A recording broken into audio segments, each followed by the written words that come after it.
the Alibaba Group is the largest retail and mobile commerce company in the world, with more than 500 million consumers shopping on its marketplaces and tens of millions of businesses selling their products. The company has directly and indirectly employed created more than 30 million jobs. And Jack says the company is just getting started. He has ambitions of creating 100 million jobs and reaching 2 billion people. Jack also has a long history with the World Economic Forum. He first came to Davos in 2001 as a young global leader. He sits on the board of the World Economic Forum, and he recently joined the board of Global Shapers. We are so lucky to have Jack with us here today. Thank you so much for making time for the young communities within Davos. And can I please ask everyone to join me in giving Jack a very warm welcome. Thank you.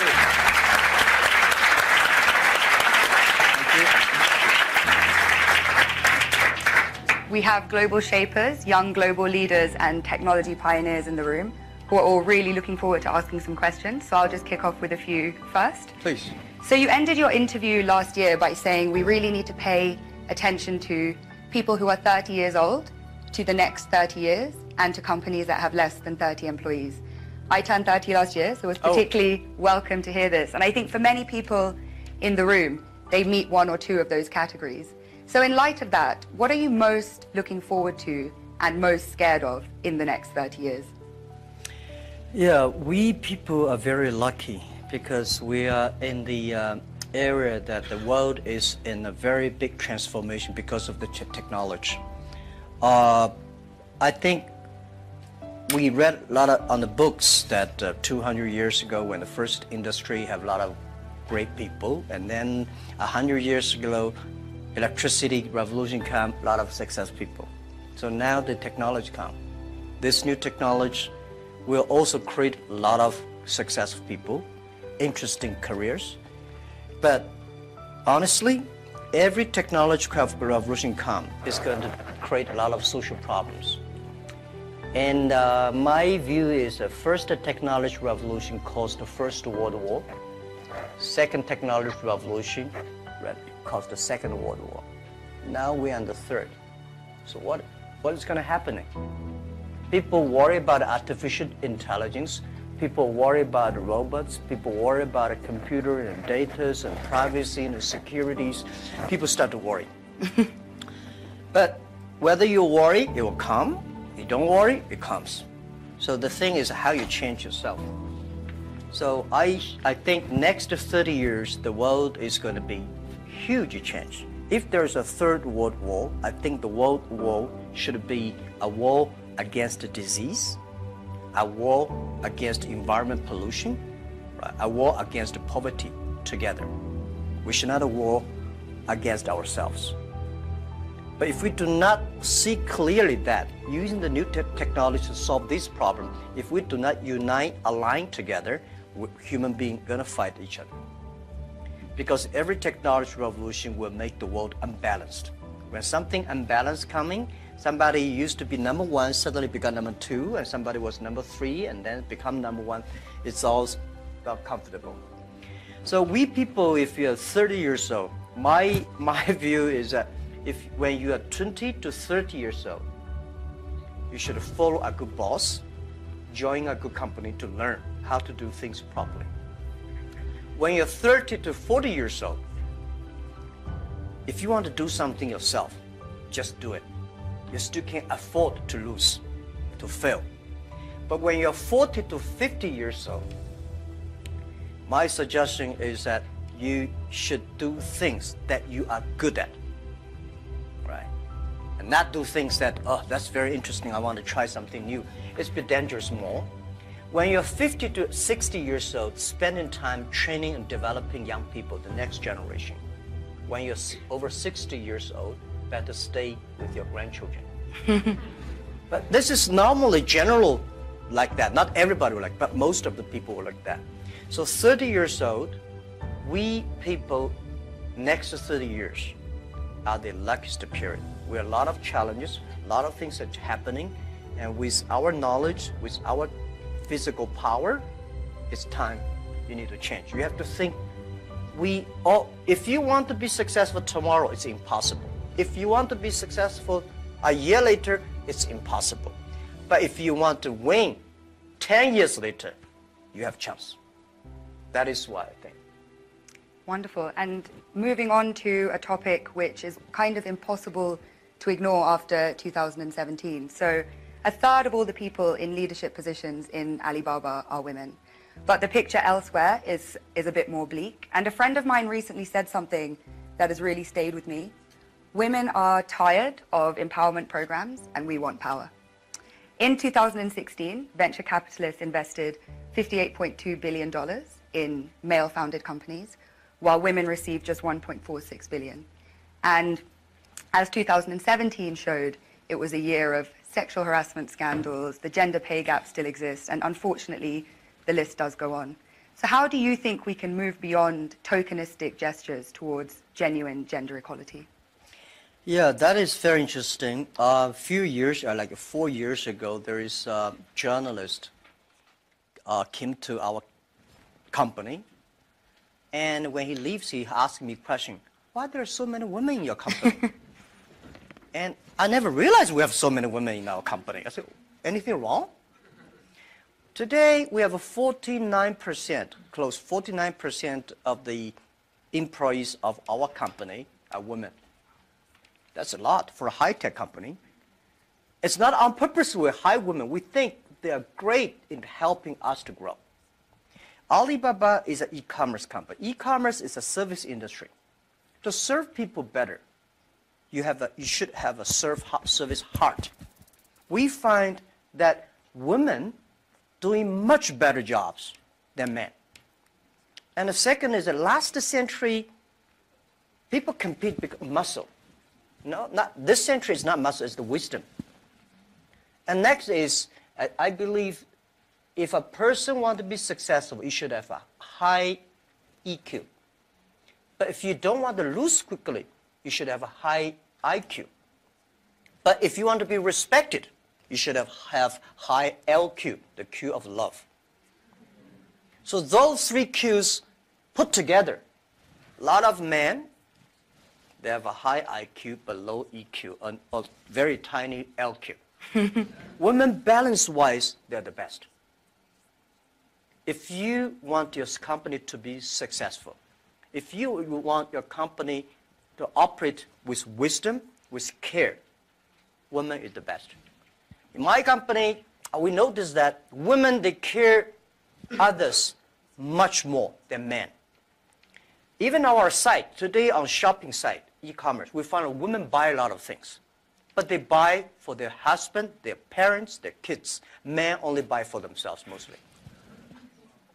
Because you care, that makes you the difference. So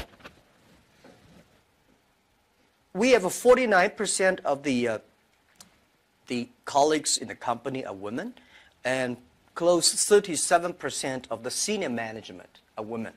We never feel anything wrong, and women, they sacrifice more. When they love it, they believe it, they continue to do it. So I think one of the secret sauce for Alibaba to be successful was successful in the past 18 years because we have so many women colleagues. And the other thing is that we feel so proud. And you know, most of the time you see I go out, I never realized that when we count always 50% of women with my delegation, my team. Because we never think they're women. We think they're great colleagues. So if you try to say, now we got too many men, so we have to put some women inside, that's a disaster for both sides. So what would your advice be to companies that operate a little bit more on that quota-based system but seem to be not making progress or not having such kind of representation? When you have a quota-based, you must have a lot of women. You will never reach that. I think if a company full of men, trust me, this company cannot be sustainable, cannot keep on growing. Because just like a steel, if you don't put wood inside, the steel is too tough. It's easy to break. So when you have a woman and a man in the same company, when something happens, the women are for example, one of the values for our company is that the number one value is customer number one. employee number 2, shareholder number 3. This is everywhere I go.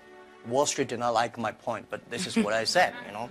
If you like us, invest in us. If you don't like us, please sell our stocks. Don't buy us. We believe customer number 1, employee number 2, shareholder number 3.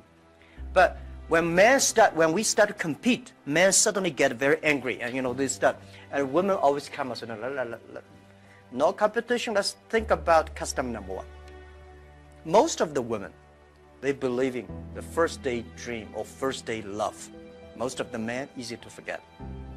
I'm sorry, it's not I say bad about men. This is statistic. This is statistic. This is why our company work the balance, and it's naturally happening. It's not like we. So a lot of people have a tendency, man is better in doing things, but we don't. We think that even if man is better, we still have to hide the woman inside.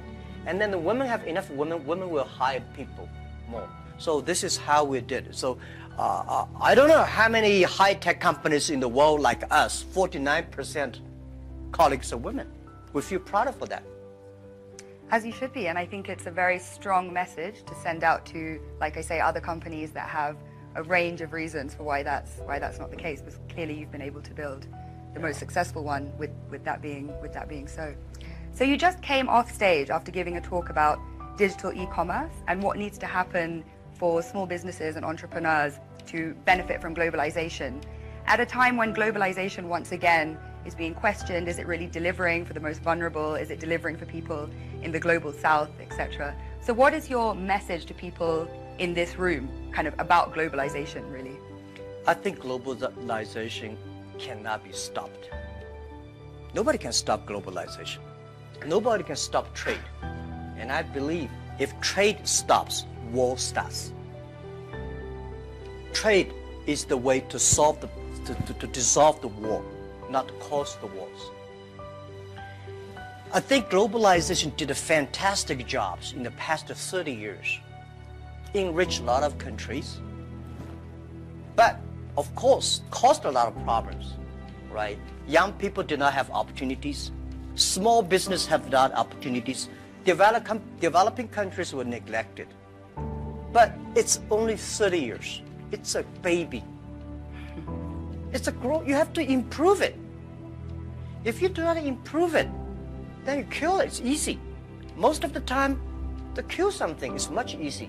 So my beliefs, it's our generation's job. Today, we have a better technology. We have a better knowledge about globalization. And it's our generation's responsibility or opportunity to improve it. Tell me, how can you stop globalization? Now, artificial intelligence come, robots come. My grandfather worked 16 hours a day, and he said he was very busy. We work 8 hours a day. We said we are very busy. Our children may only work 3 hours or 4 hours a day for 3 days a week. I bet they will say, oh, we're very busy. Then when you work only 3 hours a day and 4 days a week, what are you going to do? You're going to travel around, right? You cannot stay in the home for a week. You will travel. 30 years ago, normal life, you visit 20 to 30 cities all your life. 30 years later, in your life, you will visit 300 cities in your life because of mobile. How can you stop it? It's impossible. So thinking about that, the only thing is to improve it, to make it simpler. Global trade should be simple, should be modernized, should giving inclusive, everybody have the opportunity. So my strong message is that, well, I feel sorry for WTO. They did a great job, but in the past 20 years, when you put the 200 government ministers in one room, how can they agree on something? Right? Because I don't like your country. No matter how good suggestion you have, I say no. But business people, even if we put 200 business people in one room, we will surely agree on something. And this is what I believe. The next generation of globalization should be inclusive, should create opportunities for young people to get involved. The first globalization in the human history was controlled by few kings and emperors. Last 30 years, globalization was controlled by 60,000 big companies. If you're not among the big companies, if you're not in the big, powerful countries, you don't have a chance. The next 30 years, I bet we will have 6 million or 16 million or 60 million companies get involved in globalization. And I'm sure we will make it happen. Together with a lot of people, maybe with you. With a mobile phone, if people still using mobile phone 30 years later. With a mobile phone, you can global buy. You want to buy something from Kenya, you just click. You want to buy something from Norway, you click. Global buy, global sell. If you're a small thing, without internet, you can only sell in your village or small town. Today, you can sell across the world. And global pay, global delivery, and global travel, the only thing you have to bring is a mobile phone. No, not even a passport. This is going to happen in 10 years. And this is the message. Let's catch this opportunity. If you complain, the other people catch it. If you catch the opportunity, embrace it now, you will be the next Alibaba. People like me, I was born in a very poor family. I never got a great education. I failed all the examinations. For what reason? I don't know. But later, I realized I don't have money. I don't have technology. I don't have a lot of good backgrounds. We have a rich uncle or something. No. The only thing I competed with my people, the young people, is let's compete for 10 years later. This is what I believe 10 years later will be happening. So everything I do for that goal, I know 10 years later, this thing is going to happen. So prepare for that. Because I know if I compete with him for next month, no chance. So this is how my message, it's a challenge, but it's an opportunity. And it's the opportunity for people like us. This world, the most difficult thing is to convincing a successful people. When you tell him, this is a great opportunity, he said, no, forget it, right? I've been doing this for 30 years. But for people like us, we're looking for opportunities in order to survive. So we will do anything to be creative. So this is the message. 30 years, it's an opportunity for us. It's a challenge for those people who are 60 years old. If they're 60 years old,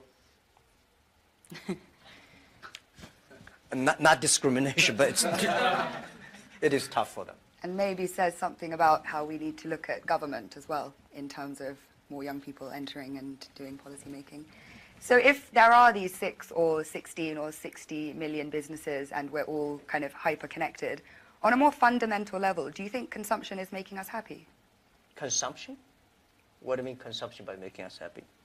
But through consuming, are we becoming happier through being more connected? Is that genuinely driving of course, consumption will make, without consumption, definitely we're not happy, right? But if the consumption may not be, the thing is that for me, people like me, people say, Jack, you are very rich, but I don't have time to spend money. And I know this money does not belong to me. When I have 1 million, 2 million, it's my money. But when you have 20 million, problem comes, you think the US dollar is going to devalue or English pound and the stock market is going to problem.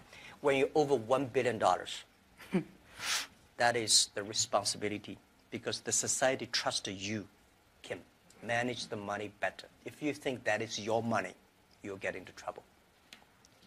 This is what I always believe.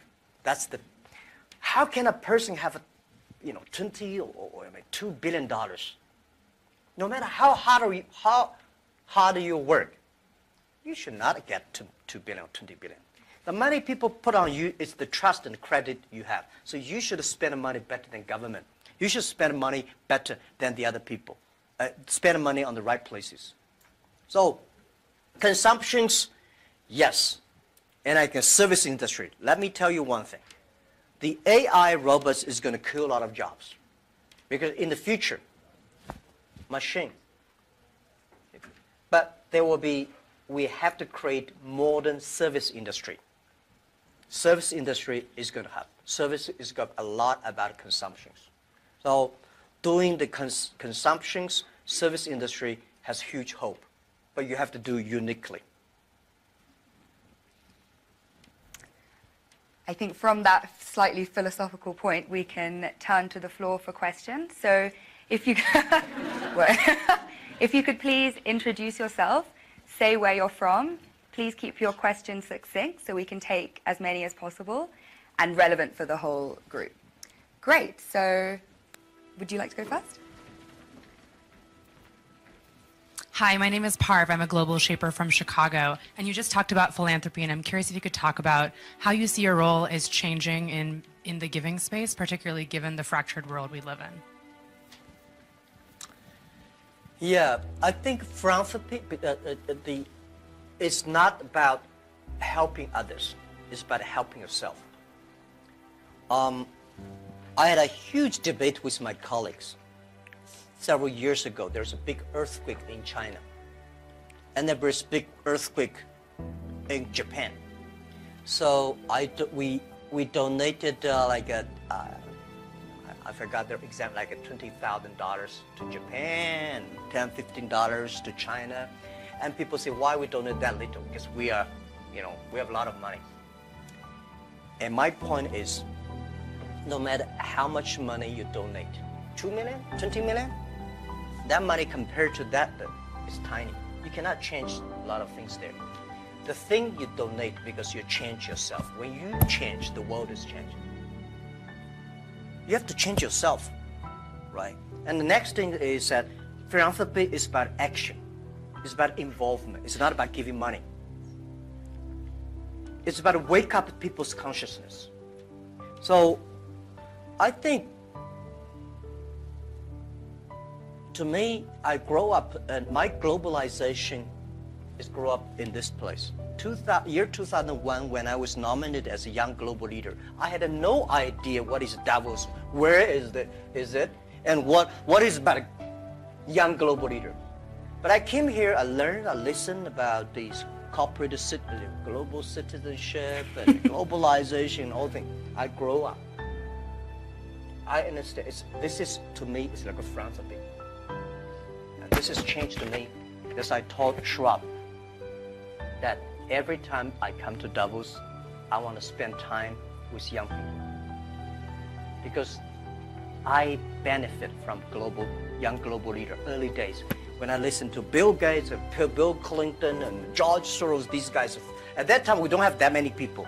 Very poor facilities. Well, very cold. I work like 30 minutes driving in a bus coming here and watching. But now I think still have. But this is good. This is the tuition we pay for a grown up. And now, to me, I think spending time with you benefit me, and also I want to tell you my true experience. It's a philanthropy. It does not necessarily mean money. So, by charity, you cannot change the world. But if you have a philanthropy heart, you can do a lot of things. So I find this one, unfortunately, a lot of people have a business heart here, making money, but do things like a philanthropy. What we should do is should be a philanthropy heart, but have a business skill. I hate a lot of people do the opposite. They want to make money, but they talk like a philanthropy. And they do like a philanthropy, waste a lot of money. So this is what I mean. And it's, if you want your team to continue to work with you all your life, you have to plant the seed of care the world, care others. The first day they join, I don't like a lot of companies make a lot of money because making pollutions, counterfeit products. By end of the year, donate some money. This is no good.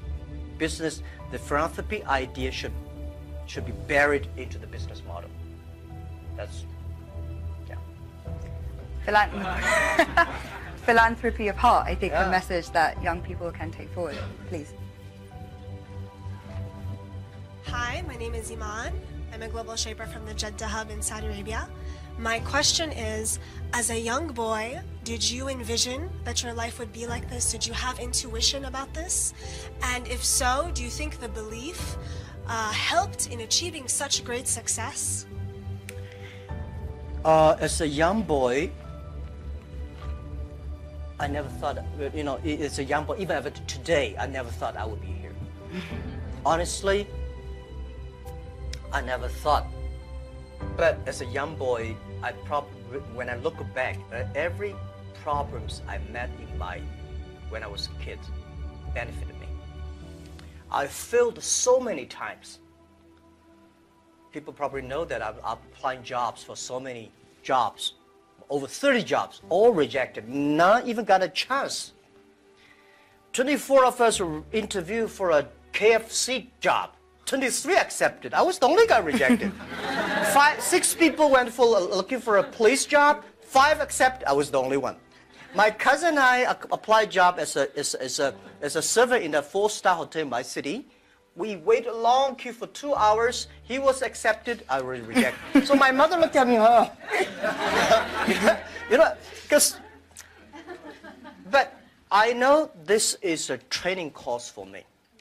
Before my 30 years old, I'm a failure.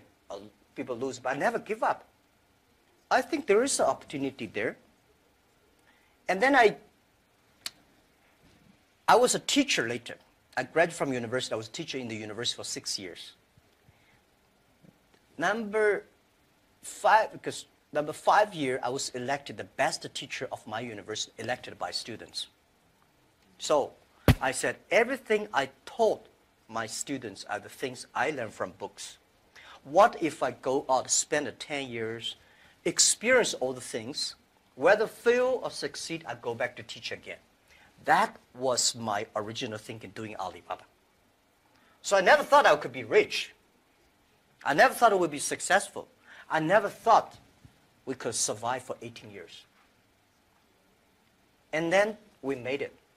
The only thing that today we should do is share the experience and know-how, especially share the mistakes, suffers with others. My thinking is that, you guys remember, if you want to be successful, learn from the other people's mistakes. Don't learn from the successful stories. Successful stories they make, don't listen to that. There are a lot of reasons behind it. Just like, I remember the first time Harvard Business School came to us, say, Jack, we want to write a case study for you. That's years 2001 or 2000. They came, they spent 1 week, and they write a report, and I read, no, I said, this is not me.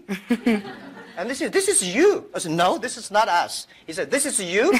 So they make up his sign, and the case study go up, and they start to teach in a lot of universities. The next 5 years, they invited me to go to the case study, and they always find a competitor of my company. And after every case study, Alibaba will die, that company will succeed. All the students agree.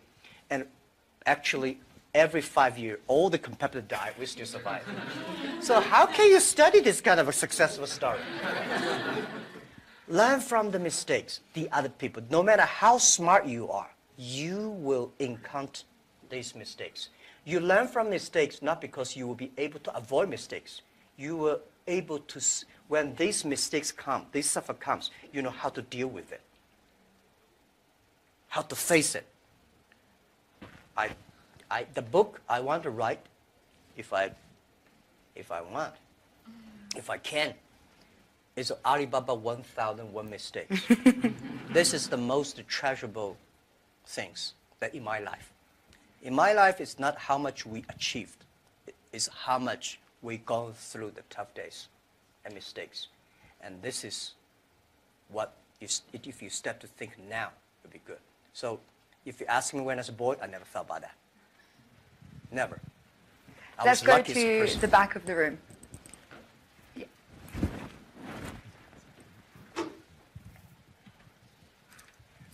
Fan Lin, YGL from Shanghai.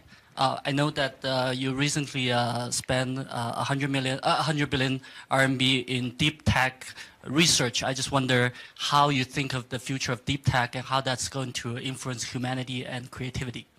Yeah. Thank you. I think technology, as a company, we invest 100 billion RMB, which is like 150, right? Or 15, no, yeah, 15 billion US dollars on researching for the high tech. As a company, I hope in the future we gain our profit because of our technology, not because of our size. So we have to invest in technology. But I don't like this kind of, there's a debate. Artificial intelligence, big data is going to threaten the human beings. I think artificial intelligence should support human beings. The technology should always doing something to enable people instead of disable people. When steam machine comes, when cars comes, people hate it. You know, today we think car is good. When the automobile when first was designed, people hate, especially this car, this horseman, right? They destroy every car they can see. So I would say, people like us, when we have the money, we have the resources, we have the young, all the excellent young people, we should spend money on the technology that enable people, empower people, make life better. So this is what we want to invest. And I think artificial intelligence, no matter how artificial intelligence is good, human being in the future compete with the machine on knowledge, you don't have chance. Computer is always going to be smarter than you are. When there's a car, forget about who runs faster. When there's a plane, don't think you can fly like a. When there's a computer, you know, computer is always smarter than you are. They never forget. They remember everything. They never get angry. They calculate faster. But computer can never be as wise as a man. What's the difference between smart and wisdom? My view is, a smart people see something the other people don't see. A wise people see something, he pretend he did not see it. A smart people know what he want. A wise people know what he doesn't want. A wisdom, the person with wisdom knows, only you know I don't want this. Then you know what do you want. So I think this is the money we invest to support human beings, not supporting Alibaba. This lab is open to the whole world. It's not supporting Alibaba at all. Yeah. Wonderful. Sorry, hi, I'm Saad, Global Shaper from the Islamabad Hub. I really want to know what you think about leadership. Is it something that comes from the heart when it comes to decision making as a leader, or is it something that that you have to take, you have to think through your mind as well, or is it a bit of both? Like as a leader, when you make decisions, would you go with something that you really feel about from your heart, or would you try to have a mix of your mind and your heart when you make decisions? Yeah, I think it's a good question. I've been thinking about that. First, it's your nature instinct. There must have something that you different. Second is you need training. You should be trained through all the tough experience, but still positive. I found out some great leaders in the world. They are always positive. They never complain others, and never complain.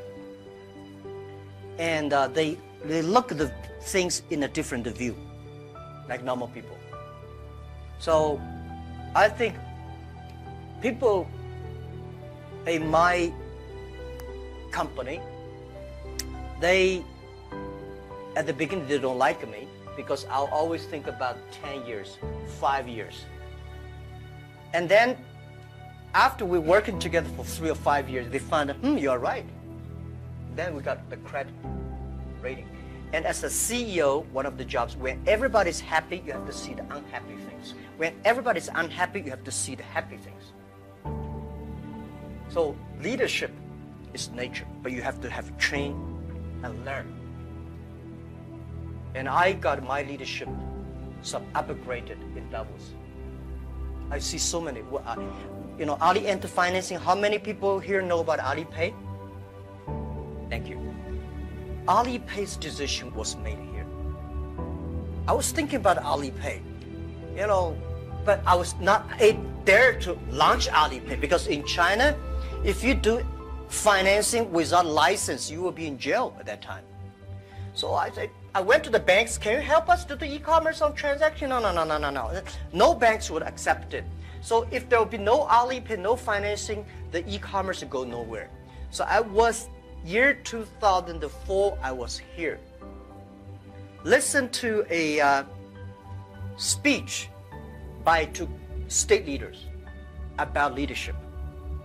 And this guy said, leadership is about responsibility. You believe it, but the people don't believe it. But if you think it's so critical, you should pay any price to do it. So that day changed my mind, and I called back to my team, say, let's launch it within 1 month. If somebody has to go to the jail, I go to the jail. Who will be the second one follow me? If I go, you continue, and you go to the jail, you go continue. That was called the leadership determination. And year 2004, I made the decision here, I called it back. And now today the Alipay launched, and it's so big, over 800 million people today using Alipay globally. This is called, Wonderful. Shall we take one from YGL to be fair? Any questions? Yeah, please. Hello, my name is Pablo from Costa Rica, YGL. And given your perspective of caring and being a trustee of all this, what do you do for self-care and also maybe within your company? Because earlier on, often you can cut through sleep or other things in a silly way, and you realize that if you plan for the long term, one also has to take personal care, be either mindfulness or prioritizing better. And how are you doing this, and how do you promote that in your company? Well, I'm lucky that I have 18 co-founders, and most of them are students. When in my apartment, I told them my dream and my vision, and we videotape. Funny thing is that when Alibaba launched for the first day, I said, let's videotape everything, every important meetings that we join together. The purpose is that someday, if we fail, we give the videos to the people to research why we fail. If we succeed, give the videos to the other people. So we have almost a whole house of videotapes. So the first videotape, I speak for 2 hours, and those guys look at me, okay, so that's what you want to do? I said, yeah, this is what I want to do. I was the first, I know nothing about technology. I know nothing about management. I know nothing about, but the only thing is that you don't have to know a lot of things. You have to find the people who are smarter than you are. My first way is always find people who knowledge on computer smarter than I am. Accounting, smarter than.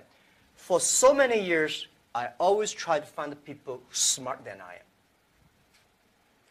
And when you find so many smart people, my job is to making sure the smart people can work it together. And then if smart people can work it together, it's easier. The vision they will believe. Because if stupid people can work it together easily, smart people can never work together. But stupid people work together easily, they don't believe the vision. The people who believe the vision, but they don't work together. So very important is finding smart people, and my job is 2 things. Making sure they work together. So the culture is important. Long term, you should be ideal with great, strong vision leader, but you should also have to survive today. If you don't survive today, you're gone. So The best way to promote your company is not you. It's not me as the CEO. The best way is your product, your services, your employees. The best product of your company is your employee. So I spent a lot of time, early days. For the first 2,000 employees of Alibaba, I speak everybody for 1 or 2 hours when they're joining. I said, I will never promise you will be rich. I never promise you will be promoted. But I promise you'll suffer.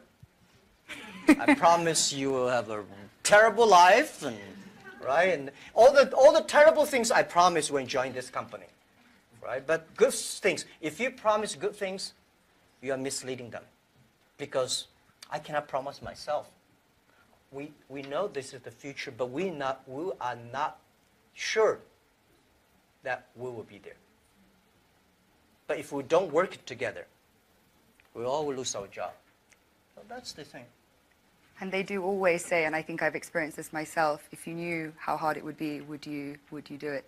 And it seems for you, a key part of leadership is leaving the ego at the door and being willing to hire people better than you, who you can then kind of empower to carry out your vision.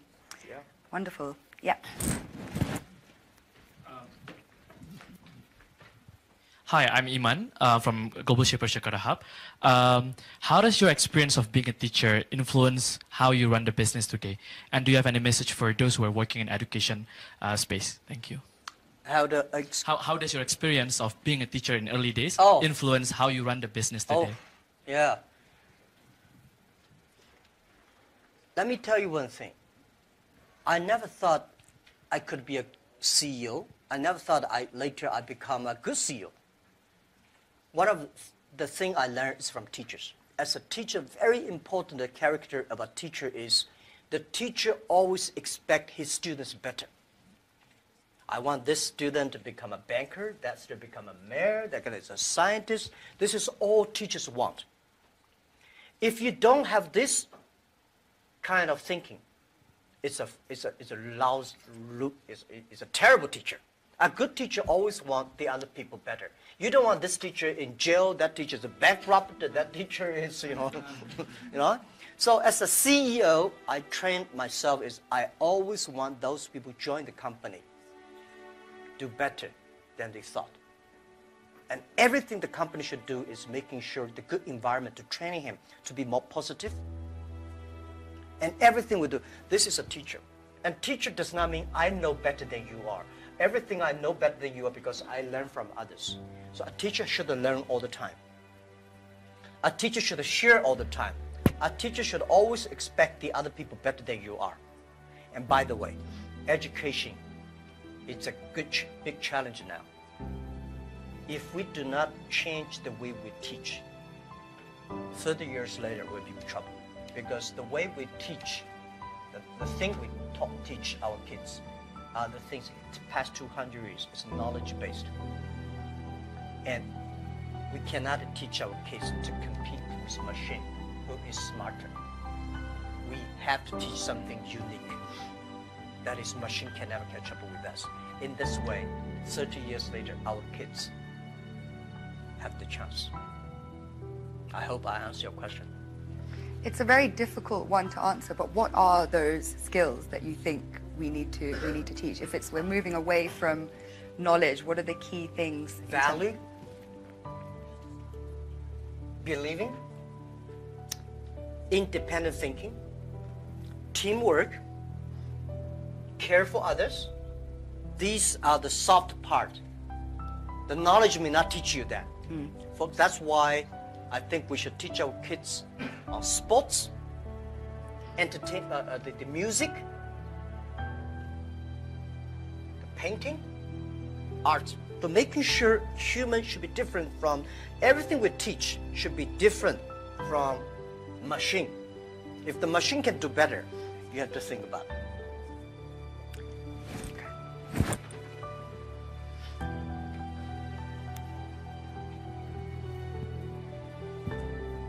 Hi, this is Hashim Al-Musawi from Manama Hub, Bahrain.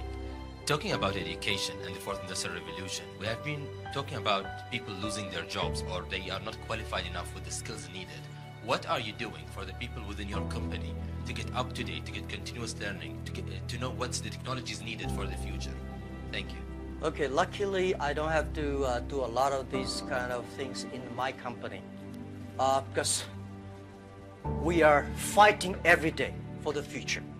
We know if we do not work hard, Facebook, Google, and Amazon, all these going to do better, right? So this is why we are globalized. It's a competition globalized, but we know that it's not about technology competition. All the people today, not like 18 founders, we only have 2.5 people are engineers. Today we have more than 25,000 engineers. They are all smart people. They do much better job than the 18 years ago. But the only thing I want to making sure that these people have a philanthropy heart. Because the data we have, the technology we have, if they do not have a great heart inside, we are going to make disaster for the world. Google, Facebook, Amazon, Alibaba, these companies, we are the luckiest company of this century.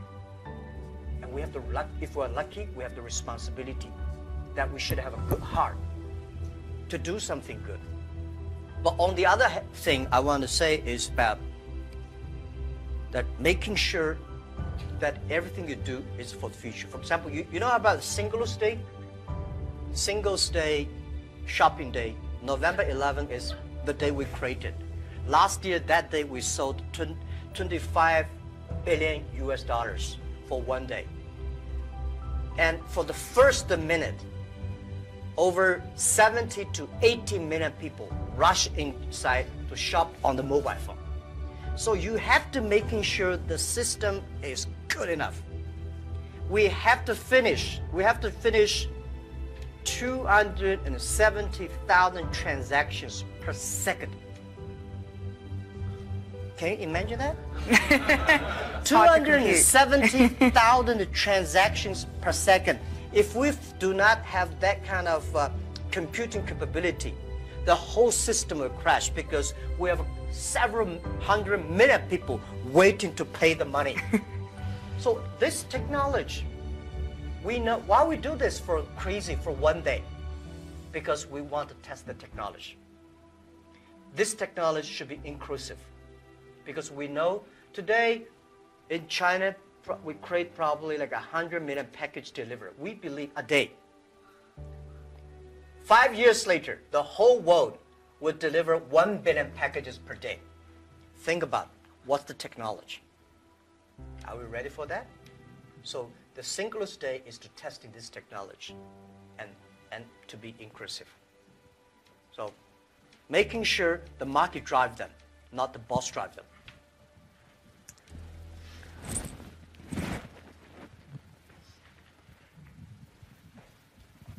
Thank you, Harry. Thank you, Jack. Jesus Cepeda from Mexico, from the Monterrey Hub, Global Shaper. We have been talking a lot about our generation, and I really like the conversation about 3 years before, 3 years after. Actually, I have been hearing these days that we haven't had this snow in 30 years here. So the question is going to a quote of Professor Schwab. He said a couple of months ago to the Global Shapers that we're the first generation that is going to suffer about climate change, and we are the last one that can do something about it. So with your teaching passion, what are the 3 things that you are saying to educate the 10 million employees or the 100 million employees or everyone who's looking at this video to develop an environmental mindset, a spiritual mindset, a non-fragmented world mindset? Okay. First, let me say this. Every disasters, the environment disasters, is a reflect of human heart today. Because when we need too much, we destroy a lot of things. I think the human being today, the past 200 years, because of knowledge-based technology or knowledge-based training system, all we want to do is get more. We want more things.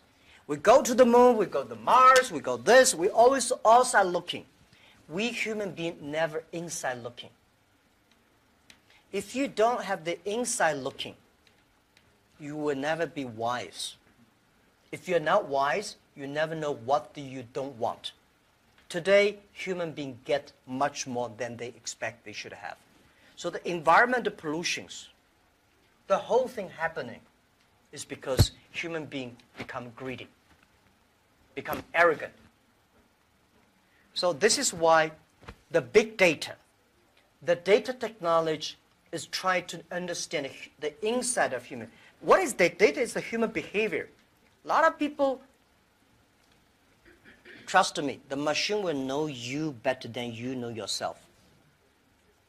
Have you seen some movies? Some gamblers.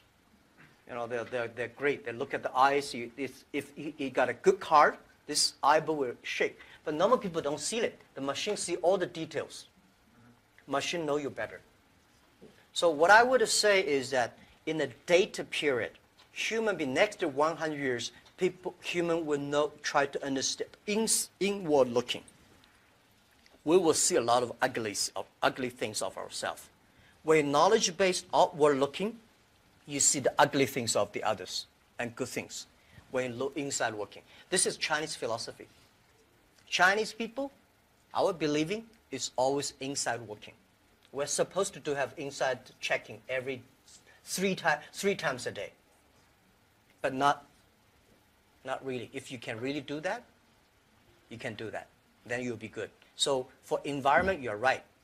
If we do not make action, take action, all the money you make will spend in the hospital, medicine. Our kids will be in big trouble. So let's fix it. And first fix our heart, fix our know-how, and fix our belief. When you have a belief, when you have a religion, when you have a value, it's better. So I think this is what I concerned me. This is what I think the young people should always have, the value, the mission. If you have something you believe in your heart, then it will be different. This is what next 30 years education will focus on. We have time for one last brief question. Karuna?